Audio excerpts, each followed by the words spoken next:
So Multisite's gift to us all is this message to us all. Capacity comes from within and in between, that we must move beyond temporary interdependence. So here I want to run through the whispers, and I will try to do this quick. But what do I hear in this logic? Well, first of all, I hear a pastoral voice. I hear this Multisite logic saying we can and must and should end the unkindness of isolated ministry and offer an escape from the well-rounded minister.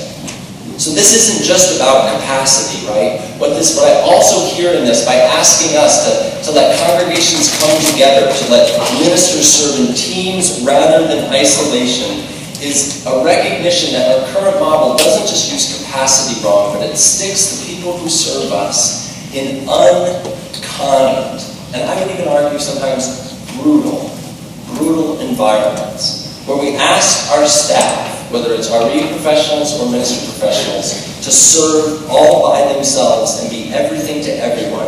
There's something about that keeps them separated from teams that does harm to their spirit. Amen. Amen. And I know I'm embarrassing the staff when I say that, but as lay leaders, we really need to hear that. And the other piece is about the escape from it's related to this escape from the well-rounded minister.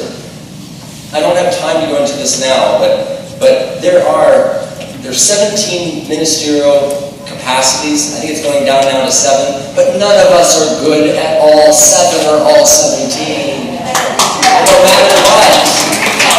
We come together, and as congregations, we let people serve as a team that serves many of us rather than singular people that serve one of us. You allow them to be on a team where staff and professionals get to serve to their strengths, not to their Achilles heels. I don't need to do too much of a sermon on that for you to realize how much of a gift of kindness that really is. This is an example we'll go through this afternoon, but you understand that. There's also a second pastoral voice I hear in this, that we can and should stop the cycle of financial insecurity and ministerial instability. Again, I'm talking about capacity, but when we have isolated ministers, many of those isolated ministers are part-time ministers. And if we would join and embody our theology of interdependence and have 2 or 3 congregations come together, we could create full-time positions rather than quarter-time or third-time positions, which is a pastoral, kind way of organizing that would finally allow ministers who have this burden of debt to be able to deal with that. And it's also kindness to congregations. Any of you who are in a smaller congregation know how brutal it is to have a quarter-time minister that the minute that person is able to offer a full-time job or better, they leave. So you are caught in the brutality of turnover that goes like this. And that's not just inefficient. There's something that does to your spirit. And so Multisite is, again, shaking us, saying, not just be more efficient, but be kind. There is a kinder way to do this work. And then there's also what I hear is a strategic and tough love voice. I've already done the tough love stuff, or the tough part of the love, right? I've already talked about what we have in our face. But even though capacity is dead, there is capacity is gone. The idea that capacity will come from the outside, the love part is if we're willing, just like we did at that table, instead of looking out for capacity, but to look up and look around. There is a gift waiting for us if we just look sideways. And then the next one is a reasonable voice. There are more ways to create these economies of scale and to be kind to our staff and our leaders and identify capacity than just Multisite. You'll have to come to my workshop to hear more about it. And there's all those ways you can weave together without just doing Multisite. That's just the team. And then also I hear us saying we can use this extra capacity to serve congregations and beyond. We don't have to just use it for our own congregations, but this is the way that we will be able to reach the nuns. And finally, and I promise this is my ending, all right? So give me 3 minutes and we're all done. I also hear in this a covenantal voice. I hear Multisite saying to us, we must, and we can and we must allow others to have a claim on us. We must belong to each other not just collaborate a little bit more. And here, for all this to work, friends, we have to address this question: are we really ready to covenant and belong to each other? So all of the logic I've been saying, that if the capacity from the outside is dead, if the congregation finding resources has to come from within, in between, and that in-between work has to be permanent, then what I hear Multisite logic saying is, friends, we have got to ramp up what covenant means, right? Ramp up. We've got to start to have our promises to each other, not just be about convenience, not just be about, hey, let's work together whenever we have the time and whenever we can get our lay leaders to feel like it.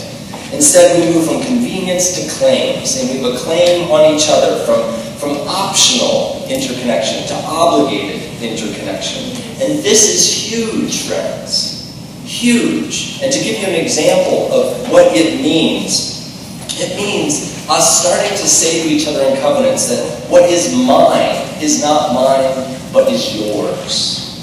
Right? Amen. It's about promising, right? It's about congregations promising to each other right away that when both of us are looking to fill a part-time position, it's not optional. We will work together to combine those positions in order to end the brutality to us and to our staff. It's about larger churches saying that we will never, ever try to go from a part-time to a full-time position without talking to our neighbors down the road who have a part-time to where we can collaborate together. It's about all size congregations promising that they will get together and do whatever it takes in their area to combine part-time staff to serve their region.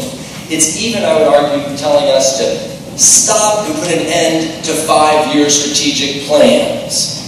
Nobody should have a 5-year strategic plan. The only thing all of us should have is a cluster or a communal 5-year strategic plan, where 2, 3, 4 of us get together and we have a common congregational network strategic plan about what we are going to do for our regions. Now, all of this stuff, and it even means that sometimes for those of you who still have endowments, those endowments aren't yours. They're ours.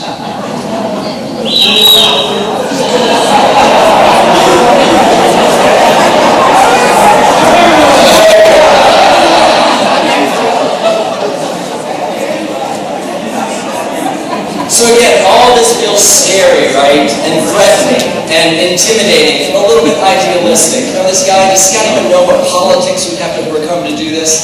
Right? This is all crazy, but I'd like to say, friends, please tell me today that even if it does sound intimidating, scary, unrealistic, tell me that it also doesn't just sound a little bit thrilling.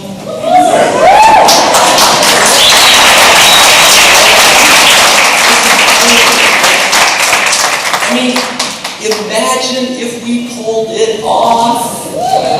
Imagine if we were the ones that actually helped in this moment of our movement, helped us stop being the Unitarian Universalist Association of siloed congregations, and we were the ones that helped us become the Unitarian Universalist Association of truly interdependent congregations. Amen. Yes.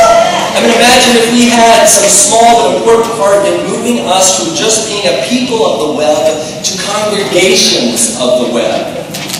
Right? Imagine if our structures actually finally did reflect our theology of interdependence. Imagine if we did allow our isolated and exhausted staff to become a joyful team, right? Serving a number of us. Imagine if we did tap into economies of scale. Imagine not just wanting to reach the nuns, but actually having the capacity to reach the nuns. And imagine if not just the capacity unleashed, but the creativity unleashed, and more importantly, the fun. Right? Because this would be fun, friends, I'm telling you. It would be fun. I mean, think about it. Restructuring ourselves to more powerfully serve and save the world.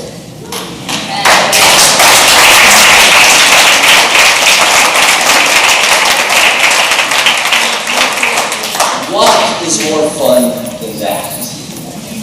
Or a privilege? And I hear whispers that it's coming. I hope you do.